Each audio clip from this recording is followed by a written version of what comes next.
حدیث نمبر 1349۔ ایک اور سند کے ساتھ بھی اس کی مثل مروی ہے۔ حدیث نمبر 1350۔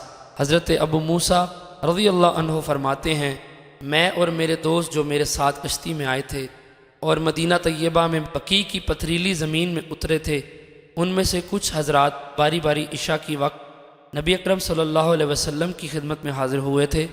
حضرت ابو موسیٰ رضی اللہ عنہ فرماتے ہیں، میں اور میرے کچھ دوست حاضر ہوئے اور نبی اکرم صلی اللہ علیہ وسلم کو کچھ کام کی مصروفیت تھی، حتیٰ کہ آپ نے نماز عشاء میں تاخیر فرمائی، یہاں تک کہ نصف رات ہو گئی۔ پھر آپ تشریف لائے اور صحابہ کرام کو نماز پڑھائی۔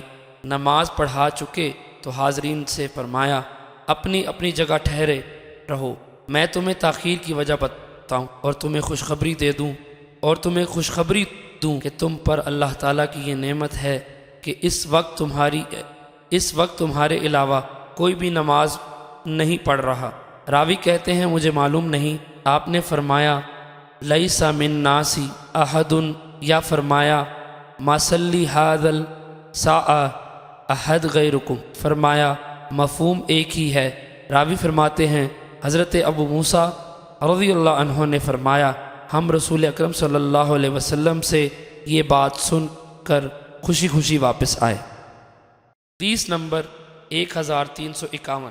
حضرت ابن جری فرماتے ہیں، میں نے حضرت عطا سے کہا، آپ کے نزدیک کس وقت نماز عشاء پڑھنا زیادہ پسندیدہ ہے، باجماعت ہو یا تنہا؟ انہوں نے فرمایا، حضرت ابن عباس رضی اللہ عنہ سے سنا، فرماتے ہیں، ایک رات نبی اکرم صلی اللہ علیہ وسلم نے نماز عشاء میں تاخیر فرمائی، حتیٰ کہ صحابہ کرام سو گئے، بیدار ہوئے، پھر سو گئے اور بیدار ہوئے تو حضرت عمر فاروق رضی اللہ عنہ نے کھڑے ہو کر کہا، نماز یعنی نماز کا وقت ہے۔ حضرت ابن عباس فرماتے ہیں، نبی اکرم صلی اللہ علیہ وسلم تشریف لائے، گویا اب بھی آپ کو دیکھ رہا ہوں۔ آپ کے سر انور سے پانی کے قطرے گر رہے تھے اور آپ نے اپنا دست مبارک سر کے ایک کنارے پر رکھا ہوا تھا۔ آپ نے فرمایا، اگر میں اپنی امت پر گراں نہ سمجھتا تو ان کو اس طرح تاخیر سے نماز پڑھنے کا حکم دیتا۔ فرماتے ہیں، میں نے حضرت عطا رضی اللہ عنہ سے دریافت کیا کہ کیا نبی اکرم صلی اللہ علیہ وسلم نے سر انور پر ہاتھ کس طرح رکھا ہوا تھا؟ وہ مجھے اس طرح بتائیں جس طرح حضرت ابن عباس رضی اللہ عنہ نے ان کو بتایا تھا۔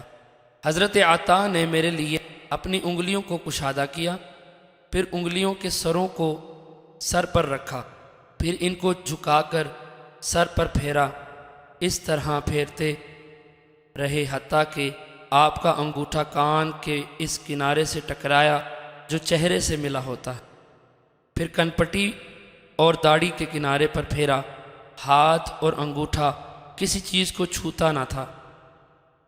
ابن جریج فرماتے ہیں، میں نے حضرت عطا سے پوچھا کہ حضرت ابن عباس رضی اللہ عنہ نے آپ کو کیا بتایا کہ نماز میں کس قدر تاخیر ہوئی تھی؟